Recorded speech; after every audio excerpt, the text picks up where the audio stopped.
Coach's Corner with Coach Heck and the infamous Coach Patrick King. You're stuck with me, man. I'm stuck. You are stuck with me. I ain't going anywhere. There's a lot of people that are jealous of me for sitting here, and there's some people that there's a little sympathy going on at the same time. There's more people that are sympathetic to you. I'm just saying that much right now. How long did you guard Larry Bird? For about 4 or 5 minutes, the rest of the half. How'd he do? How'd you do against him? Between myself and my roommate, Don McLaughlin, we held him to 48 that afternoon. As I'm going crazy, the ref teased me once, he teased me twice, and I said, hey, make it Lionel Richie. Give me 3 times a lady. And he teased me 3 times. I get tossed, right? I get tossed. As I'm walking out of the gym towards Gene Katie in the corner, I turn to Joe Navline and I holler, bring him home, shooter. Gene Katie. Gene Katie he fell out of the chair laughing. Just remember what Ron Heklinski said today. Man, you ain't that good. The scouting report said you were pretty good. You ain't that good. Oh, man. Are you kidding me? Welcome to our Labor Day broadcast in the King basement here. Our place, Old Town Tap. It's Labor Day. It's Labor Day, so gave the family off. It's family closed. And so the one thing that I've noticed as we broadcast our shows there, last year we did them from another location, but this year we're at Old Town Tap, and there's just a lot of people that walk in, walk by. They have karaoke on Monday nights. Right. So one of these shows, I think I'm just going to up and leave you and let you go on your own, and I'm going on stage, man. Well, from what I understand, Scott could hear him last week in the background. He said some of them need to not be on there. Our background noise was a little distracting. And that would be me. But as I watch our intro, and Scott has just done a great job putting that together. There's times I don't know how you put up with my stuff, man. One of these times I'm going to have to just block here because you're just going to come when I say something stupid, man. Knock it off, man. Come on. I could do the old DiNozzo thing. Yeah. NCIS stuff. Is it like Beetlejuice, where if you say a certain phrase 3 times in a row, then he pops out and smacks you on the back of the head? Hey, we thought we'd say hi to Scott. Scott's here tonight with us, so he's behind the scenes right now pushing buttons. Thank you very much. So. Yes, he is in that great state of Texas, and I'm hoping that the Texas Rangers can get on a roll. Speaking about baseball, and baseball now it's the final month. It's September. It is, and there's one thing we really haven't spent much time on is baseball, and we now have a reason. Yeah, and I'm afraid to get you started because it could run us into past curfew tonight. Well, no, and you can get me started because since July 31st, the Cubs are 20-8. The Cubs have won 9 out of their last 10, Scotty King. 9 out of their last 10. They now are in place to maybe think about playoffs here in September. They're 3 games back of the wild card now. The division is out of hand. The Milwaukee Brewers are just a really, really good baseball team, and Craig Counsell, the manager of the Cubs, came from Milwaukee. The Cubs are, I believe, 9 out in second place in their division. But when you go 3 games behind, and the 2 teams that you're behind for the final wild card spot would be the Atlanta Braves and the New York Mets. Yep. And the Atlanta Braves have really good players. They've had some injuries this year.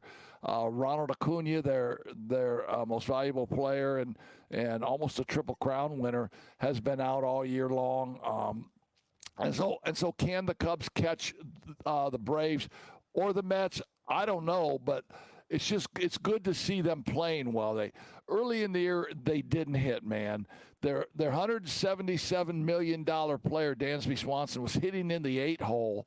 And how does your $177 million player hit in the 8 hole? I don't know. Well, and people are there's going to be a reason to go back to Wrigley. And I say that because I noticed one day this week they showed the attendance at White Sox Park for one of their games. They had it announced as 17. Yeah, no, and the White Sox have the 15th high out of 30 teams. The White Sox have the 15th highest payroll at about $143 million, which is about half in the league, and they're going to break the record for the most losses in the history of Major League Baseball. They got 31 wins. And just highway robbery from where their payroll is at. I mean, you look at the bottom of Major League Baseball, the Oakland A's are at $60 million. $60 million. The Pirates at $85 million. The Guardians 28. The Orioles, who were in second place to the great New York Yankees, right, are about $94 million. And what's that tell you? They're $94 million. They're 27th in the league when it comes to payroll. It tells me that they have a great farm system and they're not paying players yet. They have young kids. They've developed people instead of going out and buying free agents. Exactly, Mm-hmm. and they're paying. They're paying rookie contracts still, right? Which is great scouting, which tells you it's great management. The Tampa Bay Rays are just at about $100 million, and they're always there. Yes, they're always there. But if you look at the Tampa Bay Rays record, they're always. I mean, they're around 500. They're competitive. Yes. And they're always going to be in that division. And there's no way they should be competitive in that division with the Yankees, with the Orioles, with the Toronto Blue Jays. The Toronto Blue Jays are 7th with an overall payroll of $221 million.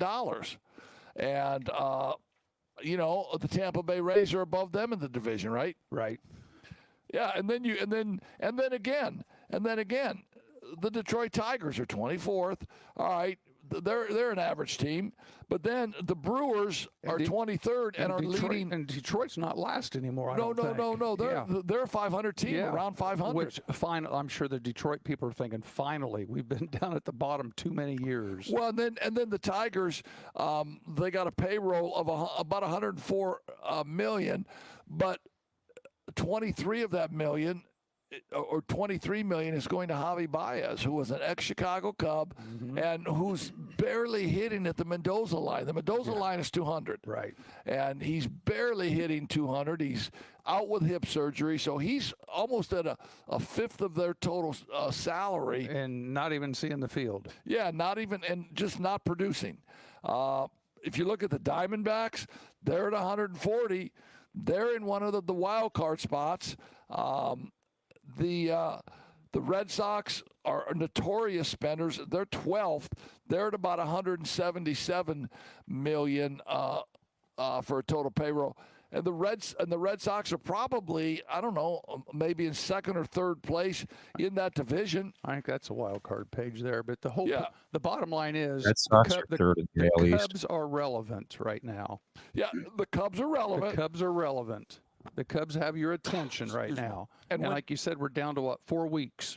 Yeah, we're down to 4 weeks. And when the Cubs are relevant, Major League Baseball is good. Sure. When the Cubs are relevant, when the Yankees are relevant, when the Dodgers are relevant, Major League Baseball is in great shape because attendance is in great shape. Oh, sure. So here we go. The Cubs are playing tonight. I think the Cubs are always relevant, though. Yeah, well, because of Whether the fact that there's just crazy people that love Wrigley Field. And they're basically they're always relevant, team. whether it's because they're good or because people just want to watch them lose. Remember the era of the losers, right? Well, the lovable losers was a tag that they endeared for a long, long time until and I'll say this, until Dallas Green bought the ball club in the 80s. Dallas Green was a Philadelphia Philly administrator or management man. He comes over, and then, I don't know, around 2000, maybe 2005, 2010, Theo Epstein comes over from the Boston Red Sox. Yes. He makes the Cubs relevant because he drafts good. He gets a couple of free agents. John Lester came over from the Red Sox. John Lackey came over. He drafted Chris Bryant. He traded for Anthony Rizzo. Yes. And so now in 16 they win it all. Now they'll play 3 games against the Pirates. They just got done sweeping the Pirates. And you're 100% right. We may be talking we brought up baseball. We might be talking about the Cubs now for, I don't know, another 2 hours. but then after they play the Pirates, then they go and the Yankees come in. The Yankees are coming into Wrigley Field this weekend. So those tickets. That'll be a fun ticket. Yeah, but so here's and this is sports today. All right. A bleacher seat, I don't know, maybe $75. But when the Yankees come in town, that bleacher seat's $125. Sure it is. It's marketing to who you're playing, right?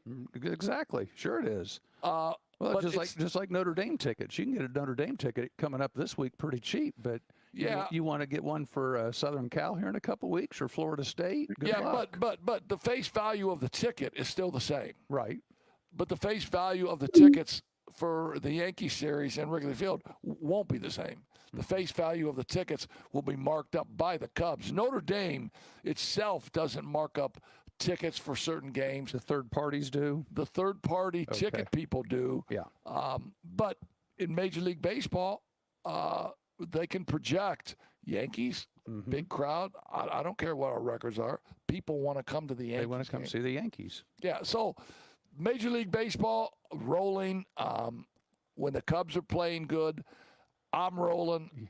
And we have a lot of great things on tap now because it's that time of year where we have high school football. You get a little bit of everything. Yeah. We got college football, which college football is a religion to people. Oh, sure it is. I mean, I don't know. Sure it is. I mean, I'm watching 3 TVs down your basement right now. I know it. I need to go fix one of them. Get ready. I need to go get it ready for the game tonight, BC and Florida State. Yeah, and I mean, I don't know if college football is a religion to you, but athletics is a religion to you because you'll have 3 games on at once. I will, and I've been watching the U.S. Open tennis all weekend and watched the golf, yesterday and the day before. Yeah. So I'll watch them all. And then 3 days from now. Okay, 3 days from now, Thursday night, NFL football. NFL football. And I did notice. Now I don't know how much truth there is to it. Some of you people that are listening, you can, send us a note. They're talking about the Friday game that's down in Brazil. They may decide not to play that because of all the things going on down in Brazil and the unrest, and just wondering, is it safe to have that game in Brazil? So we'll stay tuned on the Friday night game with, was it Kansas City and the Eagles, I think. I thought it was the Packers. Jets.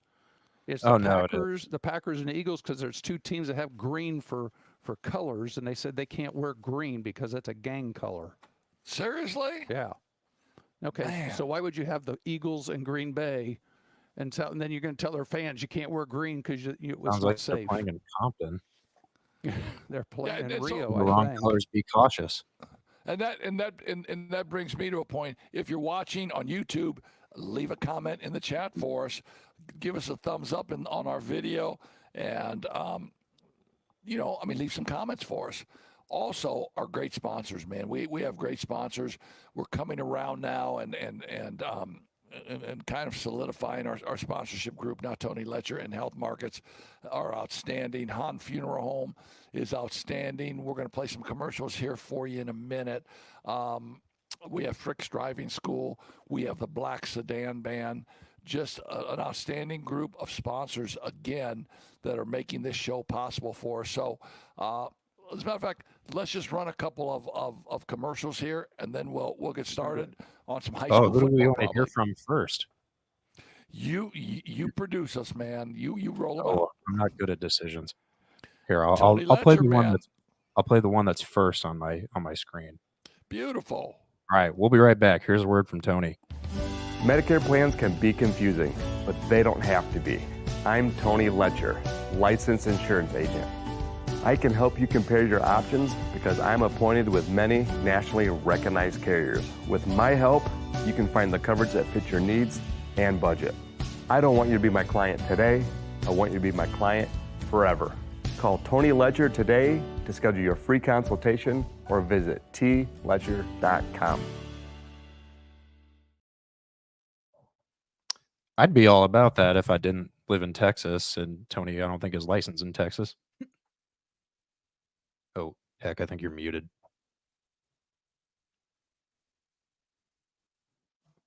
Oh, hang on.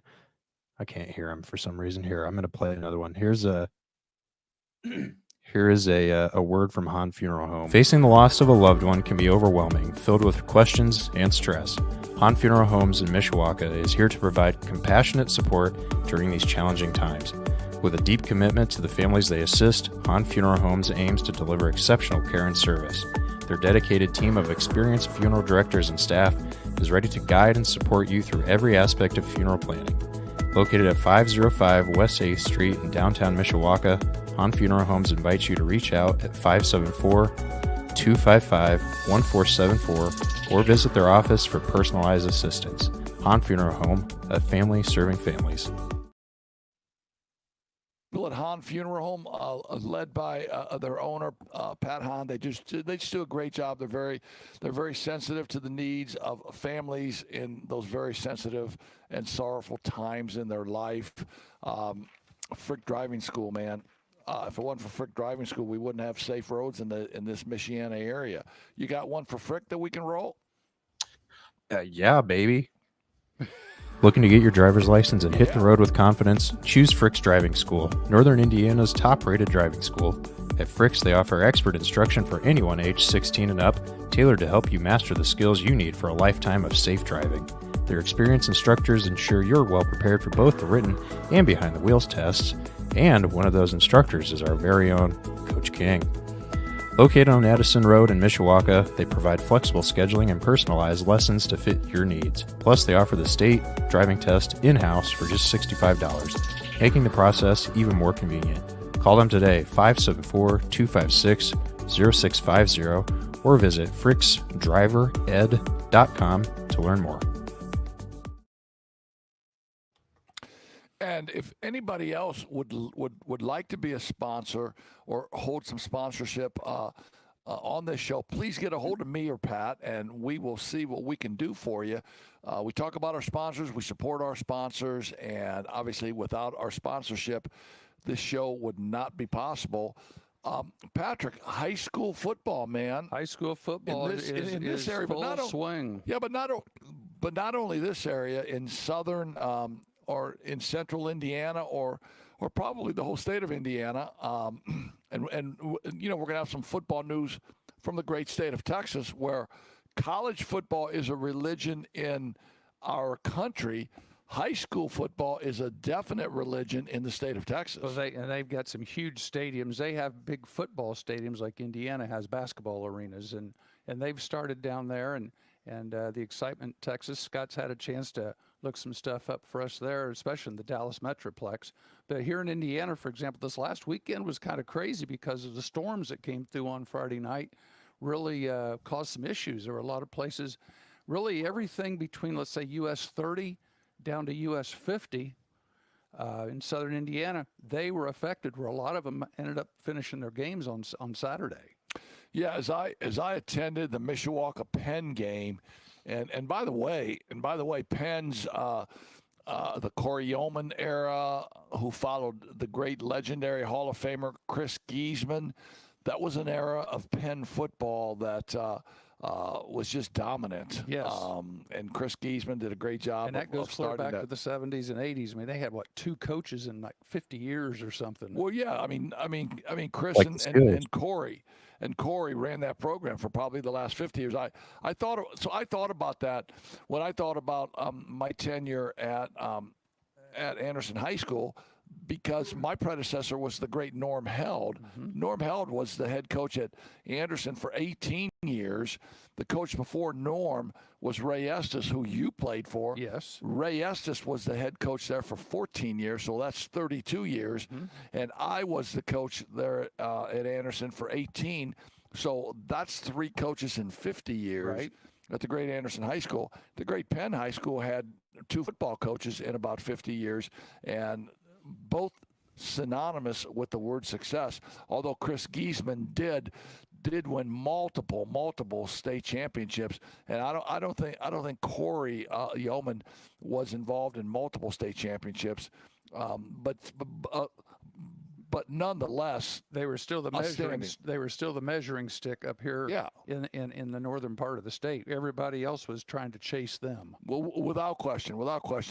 Now Corey retires, and longtime 20-year assistant Pete Reardon, who was also an assistant coach at Ben Davis before he came back home to the South Bend area. Pete played football at South Bend St. Joe High School.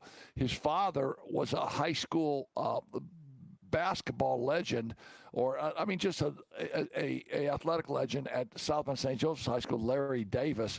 Larry played basketball, football, and was a great baseball catcher. So Pete married Larry's daughter, and it's his first year. He's got his first game. They beat Valpo 49-42.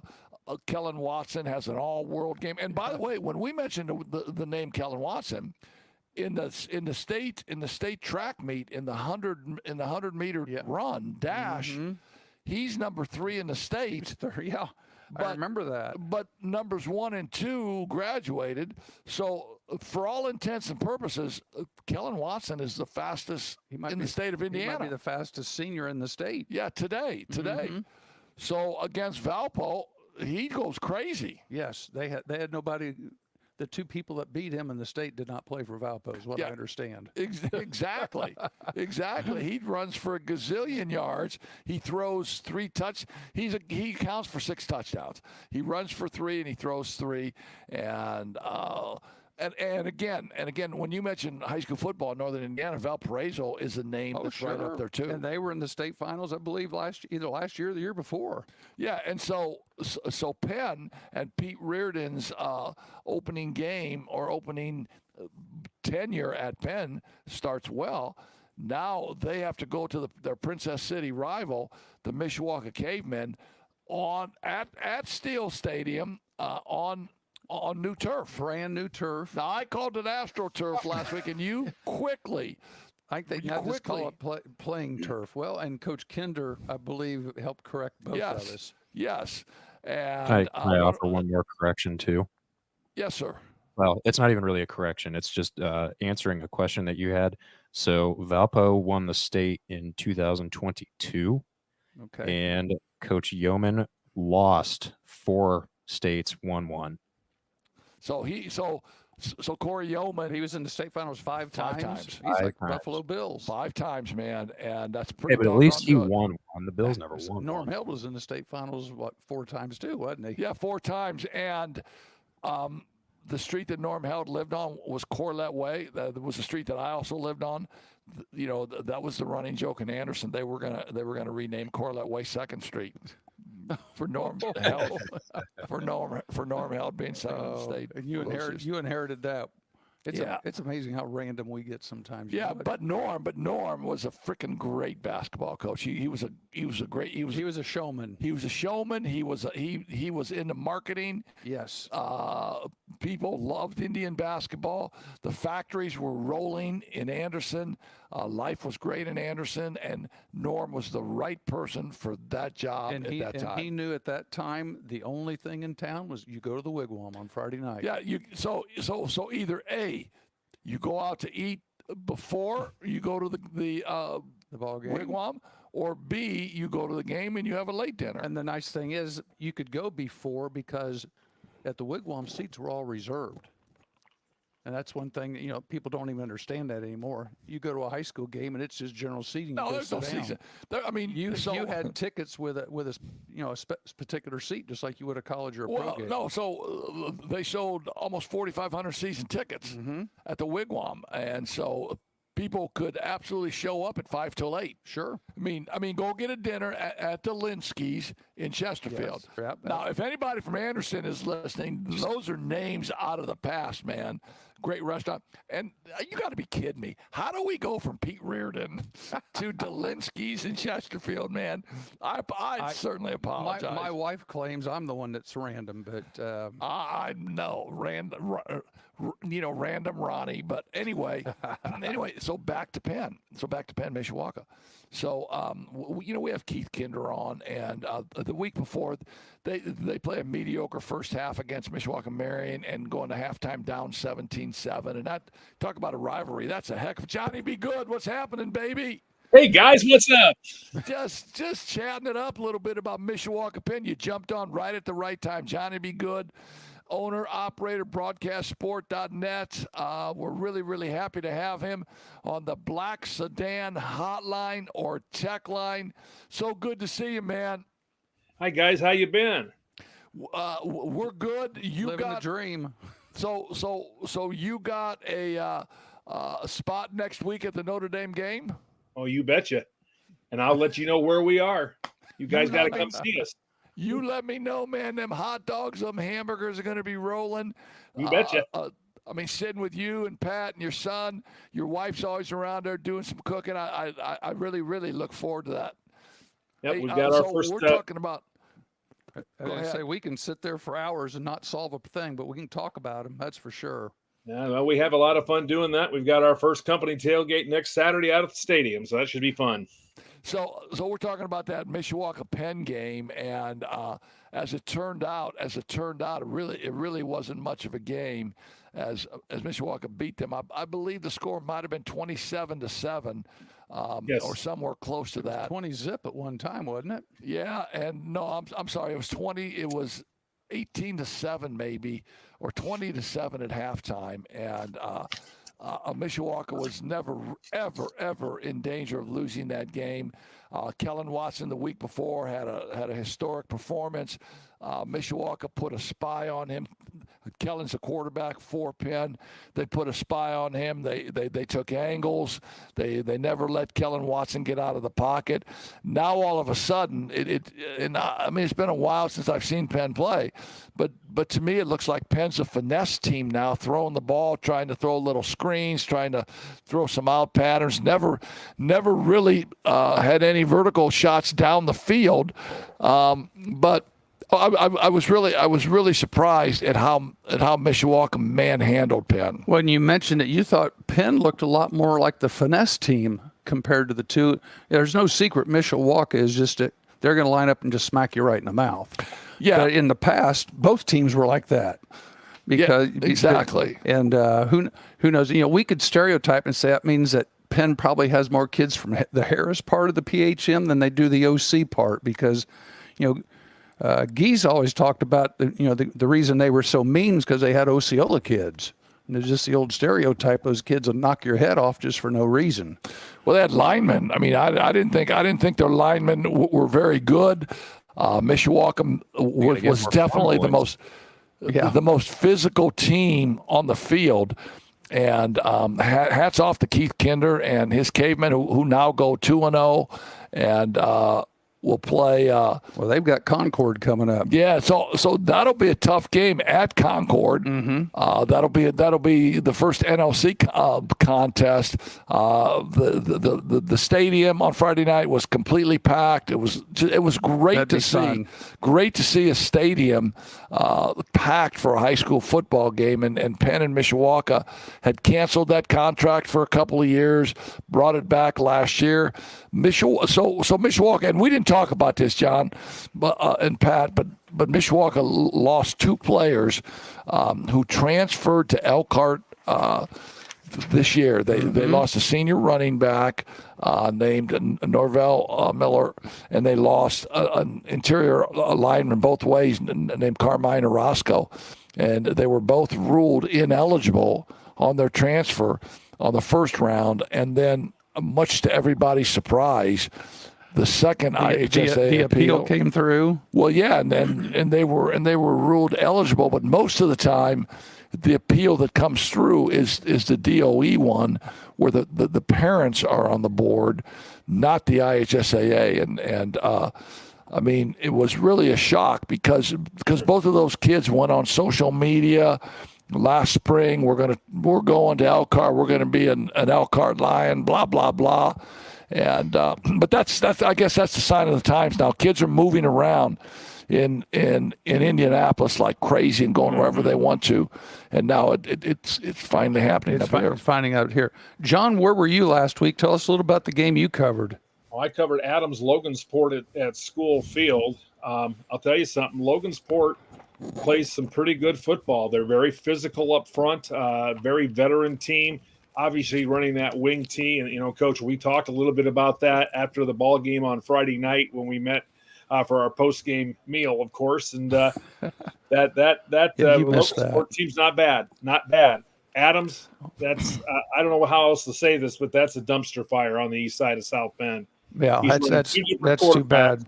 I know. He's two different quarterbacks. He's got one that can run, and he's got one that can throw, but there's no consistency. The line does not hold up very well, and their defense is not good. It's just, and I've been out of Adams for over 10 years now. It's a whole different place right now. That's for sure. They've probably got 500 more students enrollment-wise, but they're obviously not athletes.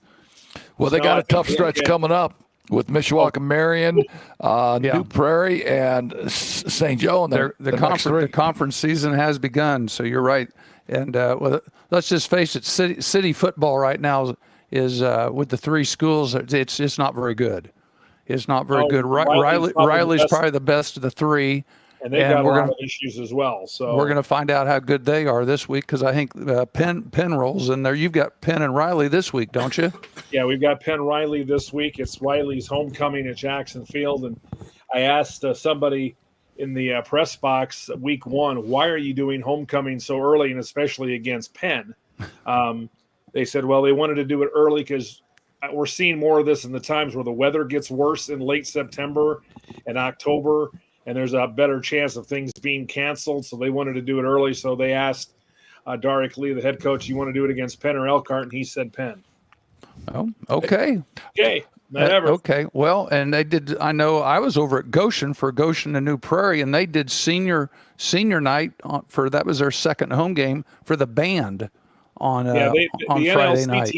The NLC teams to do a lot more of that. Northridge likes to do that as well, where they'll do that the first or second game to get it out of the way so they don't have to worry about weather later on in the season. Yeah, having the parents show up in October when it's raining and cold, and you're just not going to get as good of a turnout. Well, and so the negative aspect of that is some of those seniors may not even make it through the season, but mom and dad got to get on the track and be announced, and at the end of the season, maybe junior isn't even on the team. Yeah, maybe the grades came out or something. Who knows? Hey, John, talk about the scenario with Riley and Fort Wayne this past weekend, and the cancellation of the game and what's going on with that.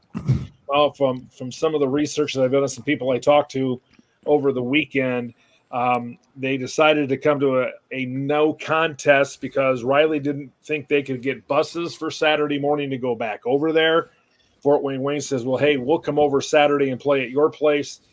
Well, apparently Riley had a JV game scheduled already with New Prairie that they did not want to lose. Some politics got involved. I know the Fort Wayne coach was very upset that they did that, but apparently the Wayne AD and the Riley AD and the Riley coach agreed on that.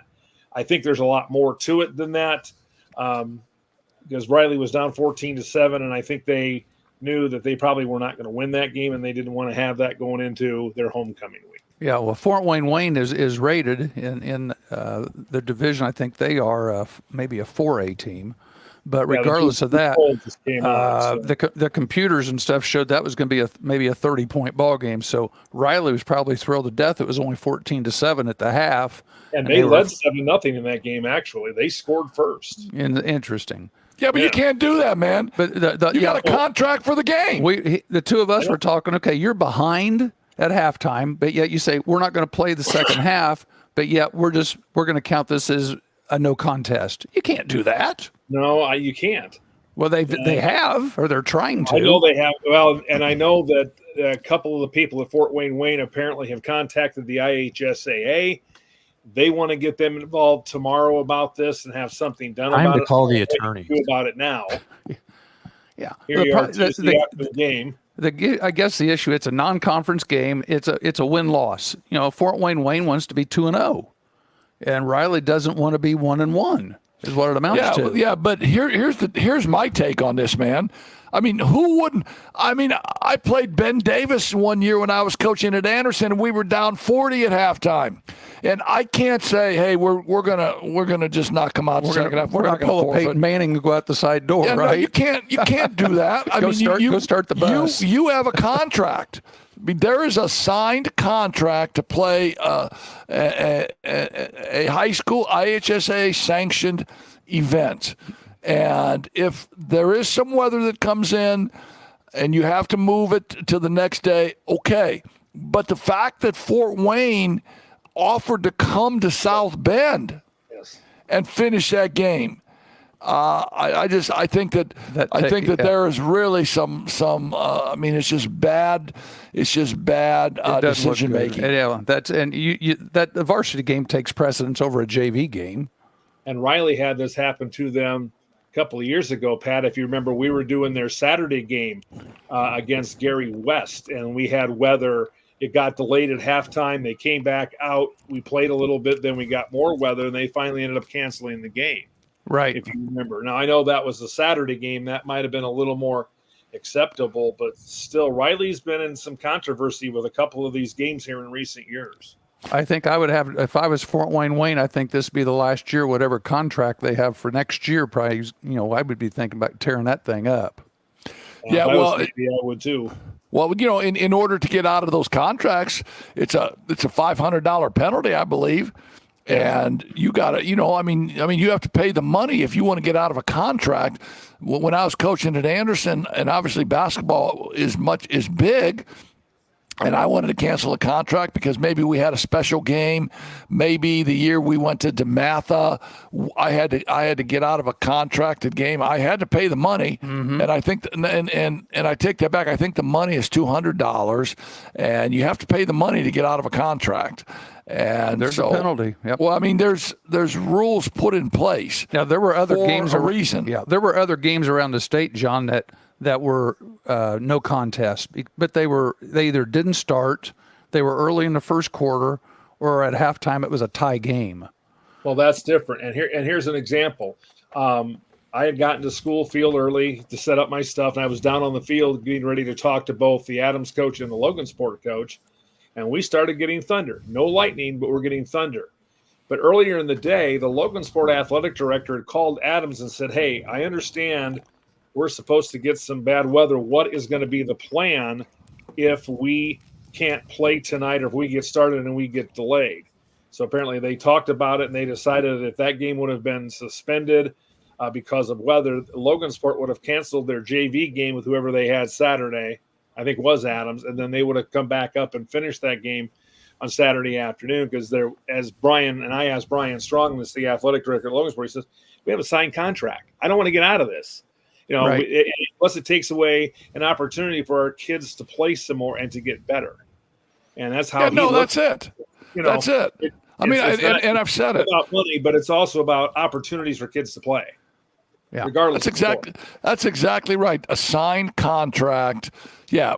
So what about South Bend, Washington? Where's South Bend, Washington on the level of competence in football in the South Bend area? Well, they are struggling a little bit. They do have two quarterbacks. They do have Gabe Weber back. He is the starter.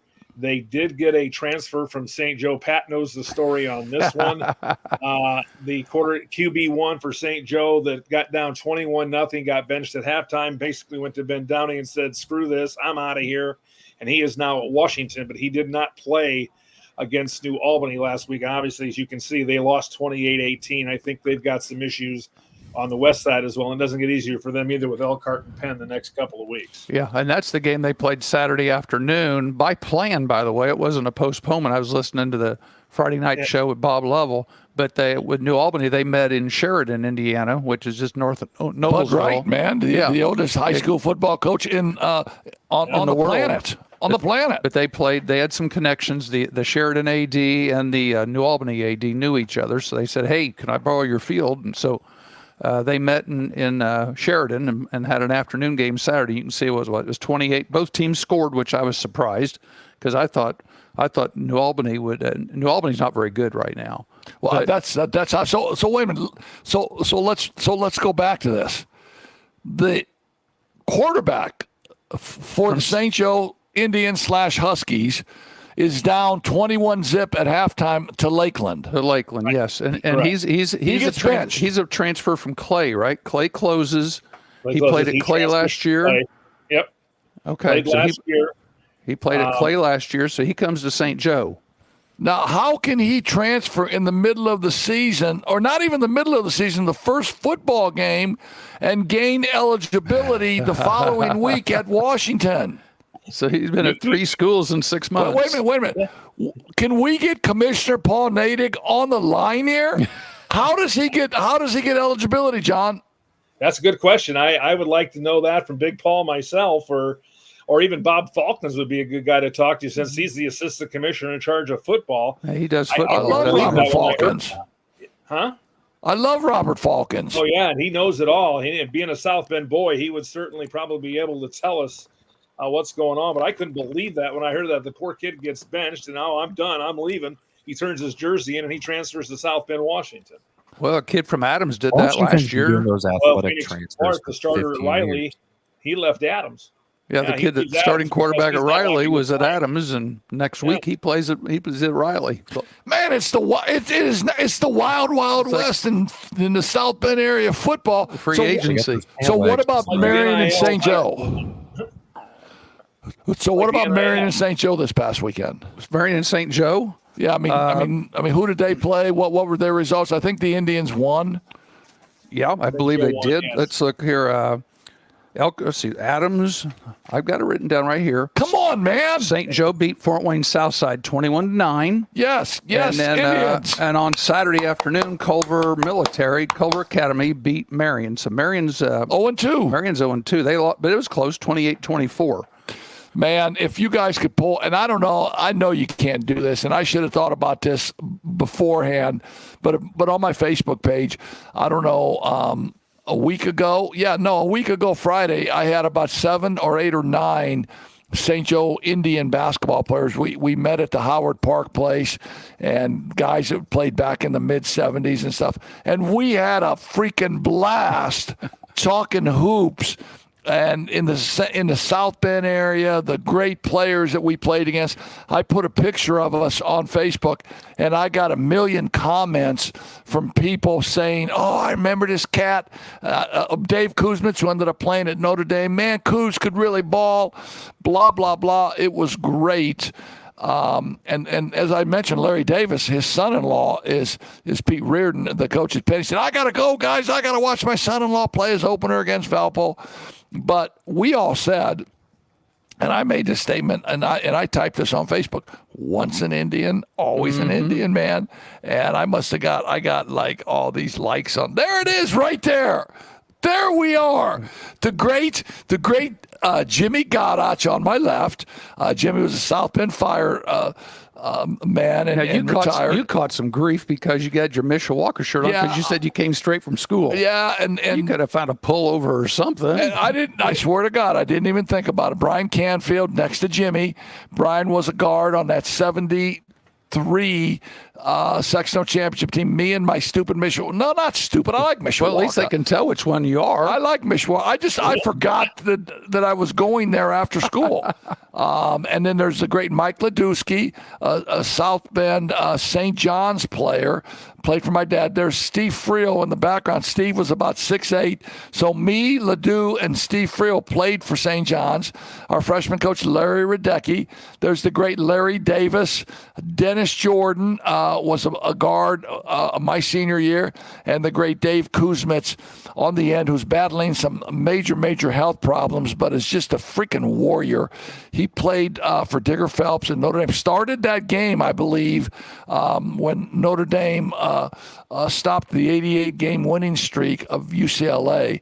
But we were talking, and once an Indian, always an Indian, and we all couldn't believe that. And it would be like if you got together with your boys at Anderson. Oh, sure. And now the Indians were now the Anderson Scots.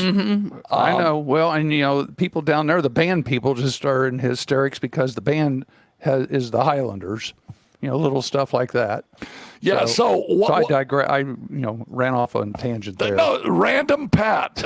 So it was random Ronnie earlier. You're contagious. Random Pat. So speaking of random, look, the game I went to. We're talking high school football.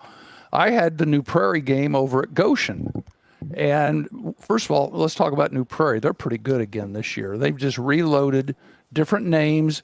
Reed Robinson's in the backfield. He's gone from halfback to quarterback. He was the baseball catcher on the state champion baseball team from last spring. Now he's the quarterback, bringing all this leadership. Their defense is pitching a shutout. They've gone eight innings now, eight quarters. They haven't given up a touchdown. The only touchdowns that have been given up have been by the special teams. They had a kickoff return and a punt snapped over the punter's head. That's the only way people have scored on them. Yeah, so you know all about that because you're the you're the color man for New Prairie football. Yeah, I'm along with Kenny. Kenny would fill you in on all that. And Kenny is total. He's excited right now. Yeah, he should know. Is he running for the mayor's thing in November? Yeah, he thinks this is going to be a pretty good group. I think every week he just keeps building and building, and he's hard to live with when they're losing. Yeah, no, and anybody who's a diehard fan. Talk about the Goshen Red Hawks. Well, and I saw Goshen, and they've got somebody named Hecklinski, who's the coach at Goshen. Joey's over there. Heck. He was at Wall State, 3 or 4 years as a position coach. And I talked to him just for a few minutes. He came up and did a fifth quarter show with the Goshen radio station. And we talked just for a few minutes. And he just took a couple big, deep breaths. He says, this is rough getting your butts pounded like this. But he said, that's what we talked about. He said, this is where we need to be. And the thing is, he's playing a lot of freshmen, sophomores, and juniors. And they were lining up against juniors and seniors. And they just got beat up. Yeah, and the biggest thing for him is to understand that you're still coaching, and the best thing for him is that there was a running clock in the second half. Yeah, and which is great. I'll show you some coaching that went on. I'm sure he gave him the 0-0 speech at halftime. It was 42-zip at the half. All right, so what are you going to tell him? We're going to go out. We got to get something done. It's the second game of the season, so we got to make believe it's 0-0, and they're kicking off. So you know what he does? He kicks the ball onside, and he line drives one of the front people, tries to have him bounce it off his shoulder pads. I mean, he was into the game. It didn't work, but it bounced off. They didn't get it, but just the fact that he was still, let's play. I love that. And then in the last 2 minutes, they got down inside the 20 and tried kicking a field goal and missed. But I mean, here they are. It's 50 something to nothing, and he's kicking a field goal like it means something. No, he's coaching his brains out. He's coaching. I mean, you and I have been in that same scenario, man. We've had good teams. We had teams that, in the immortal words of 1946, jumping Johnny Wilson. We needed a running clock. What were the immortal words of Johnny Wilson? They couldn't bust a grape. Couldn't bust a grape. Oh, you're still coaching your brains out, man. Think how many times you've told referees late in the game, said, don't call any more fouls, keep the clock running. No, I didn't say that. I have. You said that. You know what I said? Kick me out of the game because I want 4 technicals. I'm second in the state in tees. I want to overpass whoever's in first. That's funny. Get me out of here. But no, that's where a good young coach, and Joey, like you said, Joey had been at the Division I level. He was an assistant coach at your beloved Butler. Yeah, he was for at a Butler couple for years. a little bit. I remember he went to Butler, and then he was at Ball State. Yeah, he wanted to come back, wanted to get into high school football, and he understands that the strength of his program is in his numbers in his 7th and 8th grade classes where he has massive numbers. But now you just got to take your lumps, and how you do it is really important. And I thought he handled things very well. John, what is the name of the radio people there at Goshen? Is it Brent or Brett something? Yeah, Brent and Denny. Denny Weldy and Brent. They're good friends of mine. I've known them for many, many years. They used to work at the Goshen radio station. And then years ago, when they changed their format to all music format, they formed Elkhart County Sports, and they do all the Goshen stuff. Brent and Denny do a great job for them. And we were up there. We shared a part of the press box with them, and they were great. We told some good stories, but he had nothing but good things to say about what Joey's trying to get done, and a lot of what Joey's doing. Changing culture, and Joey's trying to change the culture. One of the things he's fighting with at Goshen is their soccer program. They have a very good soccer program there at Goshen. Okay. And, we're running into a lot of schools that have kids that have to choose between soccer and football. And in Goshen, since the population is changing, more of an Hispanic population, they're kind of going more towards soccer than they are the North American football. So Joey's having to fight that. But what he's doing, from what I've heard from you and talking to Kenny and talking to Brent a little bit last week as well, he's going to get that culture changed. He's got to give him time, and hopefully the fans and the administration at Goshen will give him that time to change that culture, and Goshen football will be good once again here very soon. Yeah, and he was, the thing I noticed is, he was playing a lot of sophomores and juniors on the varsity, yet they had a Thursday night C-team game, and they had a JV game, I think, playing for the next day. And they also had the youth program. They had a lot of the grade school age kids were there in uniform, just walking around like you see at other places. So you can tell he's going 24/7. He's really working, trying to get things established and get people to look forward to coming into that. And I know one of the things you got to do is, try to keep those kids there, because it's no secret there's other schools are poaching those kids. And they've got kids that are good players at Goshen. The next thing you know, they end up at one of the neighborhood schools. Well, they end up at Fairfield. Well, if they're gonna poach Goshen kids, they ain't gonna do that without a fight from Joey Heck. His defensive coordinator is one of his players, or one of the kids that he played with at St. Joe, Teddy Padzikowski, and both of those guys. Both of those guys are football through and through, and they understand how to get to kids, how to coach kids. Hey, John, if you would stay with us, if you got nothing else rolling, we're going to do a couple quick commercials. Then we're going to talk some college football if you have some time. I can stay on with you. Sure. Tonight's actually a pretty good night for me to be on here with you guys. I'm enjoying it. All right. Hey, Scott, take us to Tony Letcher, take us to Han Funeral, take us to Fricks, and run us through, big boy. Finding private health insurance can be stressful. What if it didn't have to be? I'm Tony Letcher, licensed insurance agent. I prefer to personally meet with my clients so I can get a better understanding of your needs and budget. I can even review your current coverage. I don't want you to be my client today. I want you to be my client forever. Call Tony Letcher today to schedule your free consultation or visit tletcher.com. Are you ready to take the driving skills exam but haven't gone through formal driver's education? Frick's Driving School has you covered. If you're at least 16 years and 270 days old, which is like 9 months, and have held a valid Indiana learner's permit for at least 180 days, which is like 6 months, you can schedule your driving skills exam with Frick's. They provide the vehicle for the exam. Just bring yourself, a can-do attitude, and a ride to and from the office. The exam takes about 20 minutes, and appointments can usually be scheduled within a few days. And it costs $65. Call 574-256-0650 or visit fricksdrivered.com and book your exam today. Facing the loss of a loved one can be overwhelming, filled with questions and stress. Han Funeral Homes in Mishawaka is here to provide compassionate support during these challenging times. With a deep commitment to the families they assist, Han Funeral Homes aims to deliver exceptional care and service.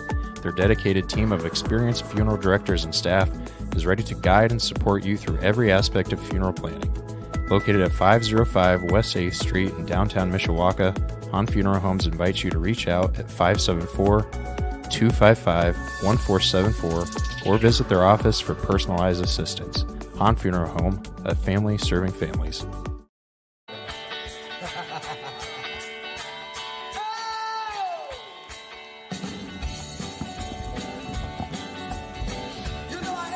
We're back. We are back. Oh, wait a minute. That's some Black Sedan music right there, man. I know you miss listening to some Black Sedan music, Johnny. Oh, I do all the time. I love the Black Sedan. You've got to check them out. Man, they play a lot now. My brother said he's been playing on double weekends. They book, Friday, Saturday. He said he's been playing a lot, man, and I can see why. Hey, thanks for joining us on Coach's Corner with Heckin' King on this Labor Day version.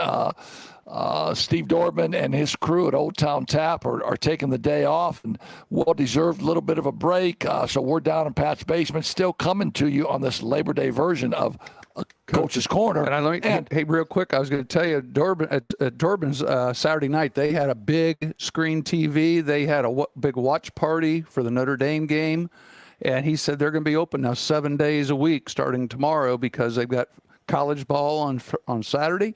They got the pros on Sunday. I'm on hold. Go. Okay. Magic Mind, man. Are you kidding me? Come on. The Magic Mind that I take, my clarity, my focus, my ability to remember things is off the charts. MagicMind.com. You can order Coach's Corner 20. You get 20% off. Magic Mind is amazing. And I would tell anybody that I know that if you're, and I'm not really having memory issues. What's my name again, by the way? Well, it is. And that's why I had to interrupt you because I had that thought about. No, I know about what was going on. So I appreciate the freeze button. I thought that was good. I appreciate the freeze. I thought that was good, by the way. But MagicMind.com, get a hold of the people. Hey, college. We've said this. This is your religion. It's time. It's football season. College football is rolling, man. Yeah, and see, a lot of people, they still look at us as two basketball coaches, but I think some of the old timers have realized I played football in college. So that was my thing. I just accidentally got into the basketball. I played football in the hood. Yeah, 48. Well, that was the reason he had 48. Not too many people played two sports in college. I played football at the hood, and I played freshman football, had a knee operation, and my dad said, "You ain't playing any more football, man. You're a basketball player." And so I gave it up. But I absolutely love football. And we'll talk about this later on in the show. I'm a diehard Bears guy. We got to talk NFL because NFL is going to be playing before our next show. But anyway, Johnny, our top 10 of major college polls. I mean, Georgia starts off.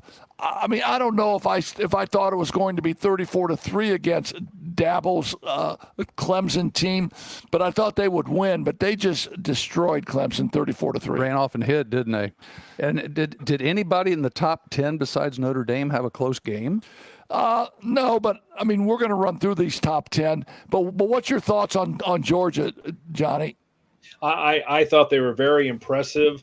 I think Carson Beck really showed what he can do, and I think he's going to be one of the leaders for the Heisman this year. And that Georgia defense is lights out. I think the problem with Clemson is the way that Dabo's going about it. He is not using the transfer portal. He's a believer in drafting high school kids and so forth and so on, and I can respect that. But I think if he's going to want to compete with the Georgias of the world, and we'll see against the Miami and the Florida States in the ACC, he's going to have to go to the transfer portal and get some kids. I think until he does that, they're going to kind of be stagnant here for a while. I agree. I don't think it was going to be 34-3, but I was very, very impressed with Georgia, especially on the defensive side, shutting down that pretty good offense of Clemson. Yeah, that's been a big talking point with Dabo Swinney. But he's just flat told him, says, I really don't want to do that. I'm gonna do it the old-fashioned way with the high school seniors. And Well, and here's what's going to happen. I mean, Dabo will continue to do that, but he ain't going to be doing it at Clemson. Not at Clemson. Yeah. Not at Clemson, man. They're used to winning, and if this is open to everybody, and you can improve your program, everybody else is doing it, man. Right. And it's an open policy. So Ohio State, number 2 in the state, or number 2 in the country, they crush Akron. That's a money game. Mm-hmm. That's a money game. Akron's getting, maybe $700,000 to come in and play. Scott, did you see the numbers? I saw something. There was several of the schools. It was like 1.8. That was some magic number. But that was a number that was several of the games, whether it was Ohio State, whether it was Oregon, whether it was Texas, whether it was Alabama. They were all paying about the same number for travel expenses to the other team. But that numbers, and from the Ball State days, Joey would be able to tell us real quick. Ball State played at Georgia a couple years ago, didn't they? Yeah, and those middle of the tier college football programs, the Mid-American Conference, they depend on that money coming in. But the problem with those kind of games is, the injuries that can happen. They get kids hurt. And now your depth pieces. I mean, obviously in the Mid-American Conference, there's a big discrepancy between your starters and your backups, and so I mean it's huge for a team like Akron to come out of there healthy, not to worry about the score. But Ohio State's loaded again for bear, right, John? Oh yeah, they're loaded. I think they're going to probably be the favorite in the Big Ten this year. I think there is a lot of pressure on Ryan Day this year, not just to beat Michigan, which is obviously a lot of the talk, but I think is to get to the playoff and actually get to the national championship game. I think that's kind of the expectations. I think there's a lot of heat on Ryan Day, but I think at least, in week one, they looked really good against Akron. We'll see how things go, but I think Ohio State is going to be for real this year, going to be a problem for a lot of people. Hey, so not to be rude. Yeah, I was going to say, Scott, chime in there a little bit. Ask John.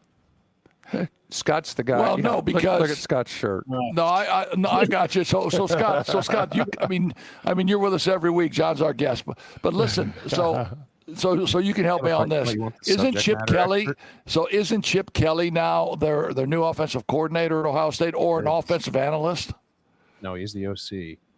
So they bring in Chip Kelly from UCLA, and Ryan. So I think it's a great move by Ryan Day. He's pulling a Nick Saban, bringing in coaches and let them hibernate for a year or two on his staff, and then they'll find another job. Did it for a long time too, where they take head guys that had been fired and bring them in either as coordinators or quality control guys or whatever. And one of the Ohio State beat writers, his name's Doug. I listen to him all the time. Sophia's sick of hearing his voice all the time. But he would always call it the Nick Saban School of Coaching Rehab. And, exactly. Yeah, no, but in fairness to Chip Kelly was not fired at UCLA. No. Chip Kelly just decided that he wanted to take a different avenue here, and it's a great move by Ryan Day, because Ryan Day obviously has that same understanding, John, where I gotta win big this year, and to bring somebody in with the pedigree of Chip Kelly, I think is just an awesome move. And let him call the plays. I think that takes a lot of pressure off Ryan, letting Chip Kelly call the plays, and hey, I'm just gonna manage, and I'm gonna let my OCs do what they need to do. And I think Chip Kelly's a great play caller, and I think that's going to help Ohio State offensively this year. Did you see Jeremiah Smith? Oh, he's the next biggest thing, right? And he's 18. He's a freshman. He's a true freshman. He's a freshman. Oh, my. True freshman. Yeah, no, he's. There's a reason he was the number one player in the country in high school last year. And it's a thing of where, again, the Ohio State beat that I'm plugged into pretty well.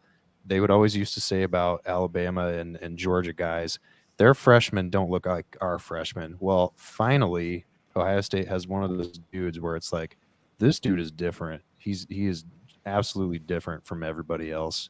And between signing J.J. Smith as a senior in high school last year and getting Caleb Downs as a transfer, they're finally being able to poach some guys, obviously because Saban retired, and it's a little bit easier to get guys out of Alabama when they're not playing for Nick Saban, but point still stands. They're finally plus they have a new quarterback. They bought a new quarterback, right?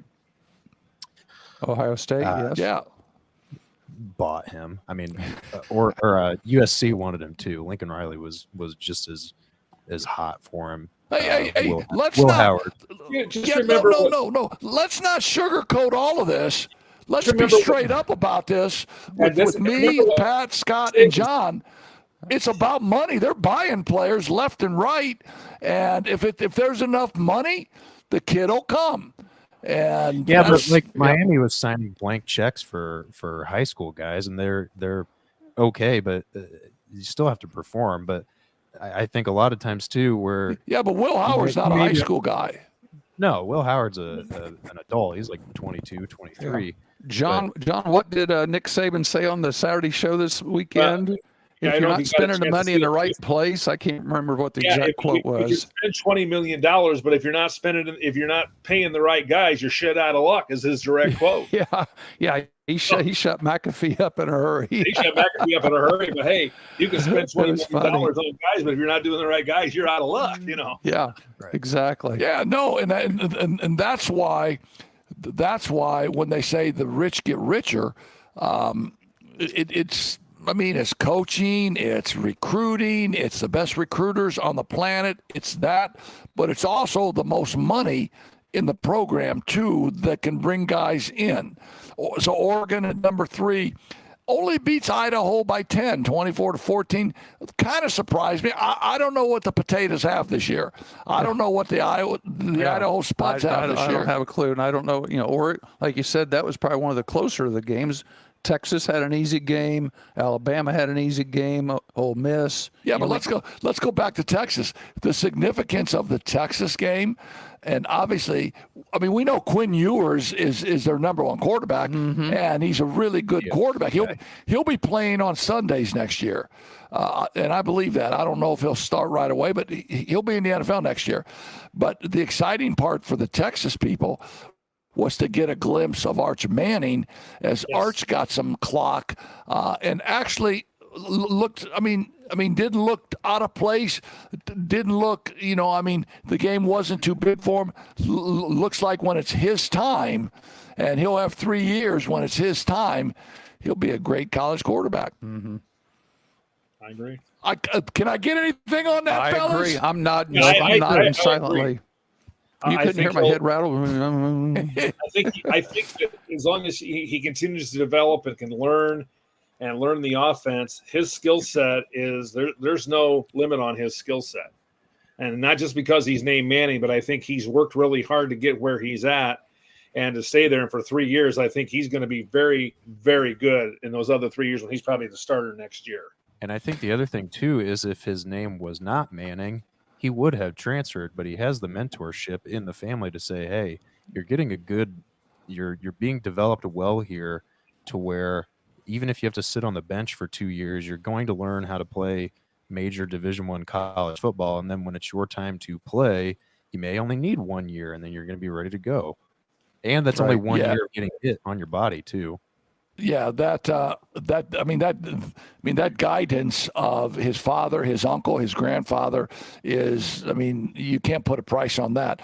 Plus, he ain't driving a 2000 Dodge. He's driving a 2024 Range Rover. So, He's doing okay.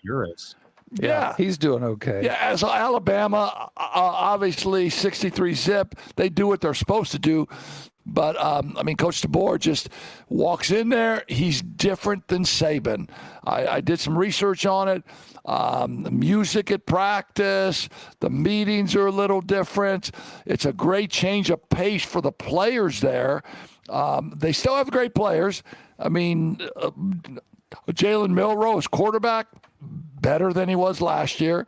But it's a different atmosphere in the Alabama building, but at the end of the day, the player said they still understand that the W is the bottom line for Alabama football. Exactly. And it was a good transition. The coaching change was there. And Saban's probably a good example of one of the coaches that said he's not going to mess with this NIL and all the transfer stuff. I've had enough. I'm not going to make that changes. We're talking about Dabo at Clemson. You either change or you're going to have to move on. And Saban decided I'd had enough. I'm not going to mess with it. I'm going to let somebody else do this. Yeah, and he's still involved. And he's still involved in the program. He comes, he watches practice a little bit. Yeah, he's got an office, but his comment was he has this great understanding that it is not his program anymore, and he throws his support for the new coach, and it just seems to be a seamless transition. Great players can buy whatever they need, and the W's are still going to flow.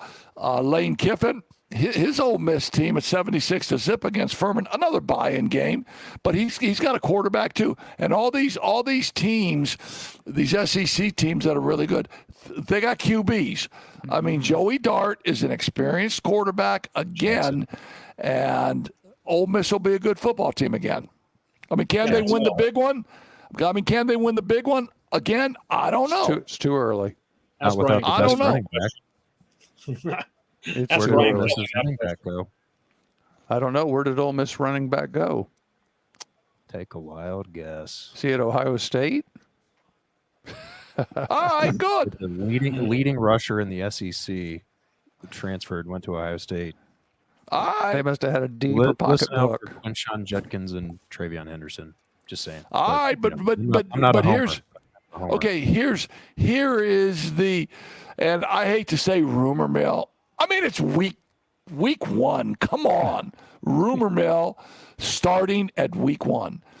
Our guy Billy Napier has, I don't know, maybe 40 weeks to get ready for Miami, and the showing with number 19, and I hate to skip Notre Dame, but I'm going to go back to Notre Dame. But number 19 Miami just drubs Florida 41-17. My kid Jackie Blue Hecklinski is at the Swamp watching the game, and and he's telling me the rumors are flying all around. Billy Napier out at Florida, Lane Kiffin in at Florida after week 1. Oh, gee. Really? These people. I mean, I don't know if people view the Swamp or Florida as a better school in the SEC as opposed to Ole Miss. Maybe you guys can answer that for me. I don't have an opinion on that one. I'm just Miami's going to be one of my nominees for the Frick's Road Team of the Week for them. You know, here you got a big rivalry, and Miami goes into Gainesville and the Swamp and beats Florida at Florida. It might be one of your nominees. That's huge. But it ain't winning. I mean, Johnny, what's your take on Ole Miss versus Florida? I mean the level of program. Maybe the money too, probably. I think it's more of a money thing. And if you guys go back to the spring and the summer, that's all they talked about in Florida. Can Billy Napier beat Miami? And you talked about 40 weeks, and that's about right. You've had the whole off season. You had spring ball, you had your summer conditioning, and then you have your fall camp, and you can't go beat Miami at your place. And there's been a lot of heat on him, and a lot of people said that if he doesn't beat Miami, he's probably gone. Now, as for Lane Kiffin, why would you leave Ole Miss? I don't know if it's any different. You know, maybe the weather's a little better. I don't know, but I think you're right. I think it's more of a money thing. Florida's probably got a little deeper pocketbook than Ole Miss does. That was the only reason I could see Lane Kiffin ending up there. But I think you've got to give Billy Napier a chance here. You lost. Now, if you lose a couple more games here in the next couple of weeks, then I can see it really getting hot and heavy. But it's bad now, and I think that the Florida fans are ready for a change, and they're going to. Well, he's got the tough. I mean, he's got the toughest schedule in the SEC, and if Billy Napier finishes 5-7. That could be one of the all-time best coaching jobs ever. He might be coach of the year, and he'll still get fired. But not good enough. You know, I mean, I remember teams that I had that we were 500, and I coached my brains out. And you had teams I the same totally thing agree. Oh, where you yeah. coached your brains out, and you just didn't have the players. Yeah, I mean, look at that schedule he's got coming up. It's murderer's row, and he's got to keep his guys. He's got to keep his guys focused. He's got to keep the noise out. The noise has got to be out. And it's just got to be a one-game, week-to-week focus. And that's hard to do. That's sometimes hard to do. Man, let's go to number 7. Cheer, cheer for old Notre Dame. Come on, boys. Come with me. Fighting Irish. And I don't care. You can say this. I don't care. You can say it ain't a pretty win. You can say whatever you want to. You go into Texas A&M, 107,000 screaming fools. You take an offensive line that I believe only 7 games out of the total line. All 5 of them? All 5 of them only played 7 games was the most that anybody in that line has played. You put a left tackle who's a true freshman, gets his brains beat in a lot by that great defensive line. And Mike Elko, Texas A&M. Mike Elko, a great defensive coach. Sure. Throughout his career at Duke, was a defensive coordinator at Notre Dame. Notre Dame goes in 23-13, wins that game. Riley Leonard, and again, let's face it, they bring him in, they buy him, but Riley Leonard says he truly loves Notre Dame. Sure. He loved Notre Dame as a kid. One of the things that and we'll get to the stats and stuff, but I got to say this before my magic mind wears off. Riley Leonard's got a Bible. He's got a Bible verse. He's got it taped to his wrist, and he recites the Bible verse. The quarterback at Notre Dame reciting a Bible verse on national TV, thanking the good Lord for his team's win. And the opportunity. Does it get any better for Notre Dame? He said everything was good. Does that get any better for Notre Dame? Because we all know what we say here in South Bend, right? What do we say in South Bend? Yep. Stop, I'm going to tell you. You tell me, because you're the South Bend guy. No, God made Notre Dame number one. I understand. And your quarterback. I thought it was Hail Mary, full of grace. Notre Dame's in second place. No, that's our Florida State brother. You're my son-in-law. Just remember, I'm just saying. God, country, and Notre Dame in that order. Remember, I thought ND stood for non-denominational. Yeah, well, I think we threw that out the window because we all know Notre Dame. 23-13, Riley Leonard, 18 for 30. Now, and obviously, it was not a well-played football game in a lot of aspects. It was a very typical first ball game for three and a half quarters. Yeah, and you're talking about two teams that, the SEC is a different animal. Mm-hmm. I don't care what team is in the SEC. They're a different animal. They're athletes. That defensive line that A&M had, they were really, really good. And it's Mike Elko's first year. You could see the problems with the offensive line at Notre Dame, right? Right. And if you think about it, the two touchdown runs were both I wouldn't say misdirections, but they were secondary moves by the running backs. They did not hit the original hole. They were stopped, they looked, and they bounced, and then they found an opening. It was interesting that both of them, I think, went down the left side. We were talking about the left tackle being new. I think the left side's where they produced both touchdowns. Yeah, well, and they ran some combination blocks. But, John, what's your thoughts on that game? Because I know you watched it. Oh, I did. One of the things that impressed me is that offensive line did not give up a sack. Think about that for a minute. This is, again, a line that had a combined 7 starts and a true freshman at left tackle who was getting knocked on his butt several times. But that line did not allow a sack and allowed Riley Leonard to get the passing game going. He ran a lot of that quarterback run stuff. And I just think that that offensive line is just going to get better and better as they continue to work together, but not allowing a sack in that atmosphere. I think that was one of the most impressive things that I saw out of Notre Dame, except for that defense. That defense is for real. That defense is, and Jack Kaiser, who of course is a Pioneer boy, an Indiana boy, being the middle linebacker for them, led them in tackles with 8 tackles on Saturday night. And of course, Xavier Watts and Benjamin Morrison, each with an interception for Notre Dame. Those two guys are going to lock down the secondary. I think everything is looking really good for Notre Dame, and their schedule is definitely favorable. They're going to be favored in the rest of their games. That is putting it very nicely. Their schedule sucks. Well, yeah, their strength of schedule is not the strongest, is it? Yeah, but at the end of the day, those schedules are put together 10 years in advance. So you can't say that schedule was put together for this team. But John, here's a question for you. Is the fact that there was not a quarterback sack, was that because of Riley Leonard's ability to move in the pocket? And I don't mean scramble. I mean just have great pocket awareness. Because if you put Sam Hartman in that same scenario and in that same pocket, would Sam Hartman have been sacked a couple of times? Yeah, I think so. I think Riley Leonard has more of the ability to move in the pocket. He has more pocket awareness.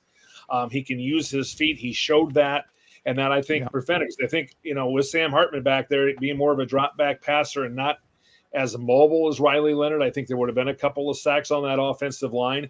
They did a good job. But, yeah, I think Riley Leonard prevented a couple of those sacks with some of the movement that he got out of the pocket and some of the runs that he had that were designed or not designed. A couple of times I think he read, the defense quite well and saw there's going to be an opportunity. He just took off running, even though that wasn't the called play. Yeah, and the heralded offensive coordinator that they bring in, Mike Denbrock, who was the OC at LSU last year and had the great quarterback at LSU. I didn't, and probably by design, because he probably thought that there was not going to be enough time in the pocket. But I didn't see enough shots up the field. No. I mean, the one shot I saw, they got a pass interference call, and the ball got moved. But I don't think I saw enough shots upfield to get the eighth man out of the box. Most of the passes were possession passes. Yeah, and I thought as the second half progressed, the average for Riley was 5.3 yards per. Well, and they say that is the knock on Riley Leonard, is that he can throw the short to intermediate routes, but not as good of a thrower if you're trying to go downfield. And that's why you're seeing that 5.3 may be so good, and their defense may be so good that they can just smother teams like the team up north did last year. Well, and I believe if you look at the statistics, I believe, John, he was the leading rusher in the game. The leading rusher, yes. For Notre Dame. Well, no, he wasn't. He had 63 yards. Okay. And Jeremiah Love had 91 yards. Right. So that was off the last run, probably. Yeah. A lot of that was that last 40-some yard run. Yeah. Yeah, before that last touchdown, he would have been the leading rusher. But I thought as the game progressed, you saw a lot more of those LSU type play calling, where he was the main. He was the runner. He was the ball carrier, and that was a big surprise because that did not happen last year with Hartman at all. Well, Hartman wasn't going to run. Well, no, I mean, his skill set, his size was not built to take those hits. Right. And that's the thing moving forward with the Fighting Irish. Will they put Riley Leonard in those scenarios to take those hits? Because clearly he will drive the engine on the Notre Dame offense. I wasn't as impressed with their wide receiver room that I had heard going into the game, although Bo Collins, the transfer from Clemson, did have 5 receptions for 62 yards. And I don't know if you guys remember this play in the game.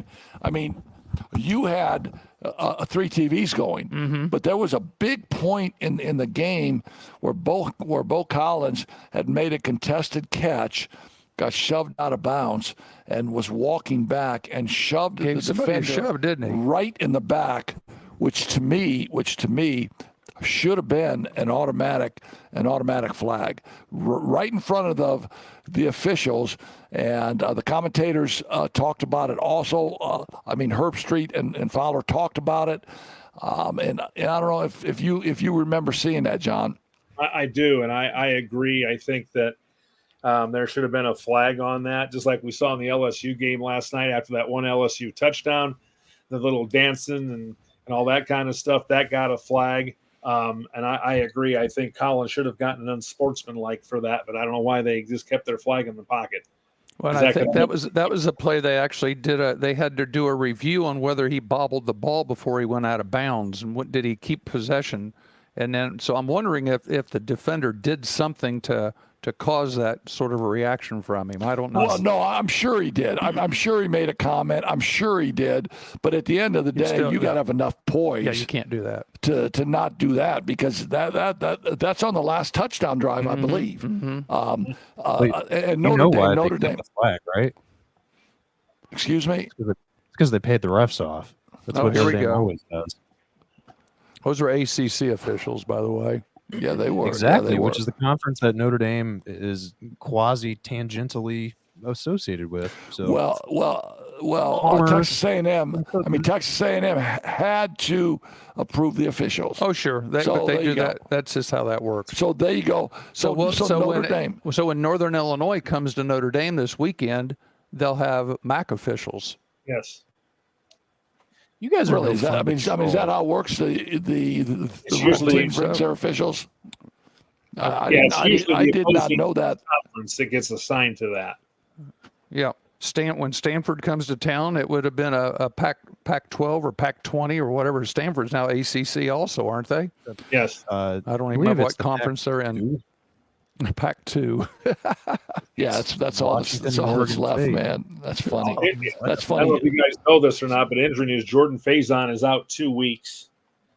Sprained his ankle. I saw that one of the wide receivers got hurt. Yeah, Yeah, he sprained his ankle. He's out that's a 2 blow weeks. for them too. Yeah, That's that's a blow. He's quick. He's got great hands. He runs one of the great routes.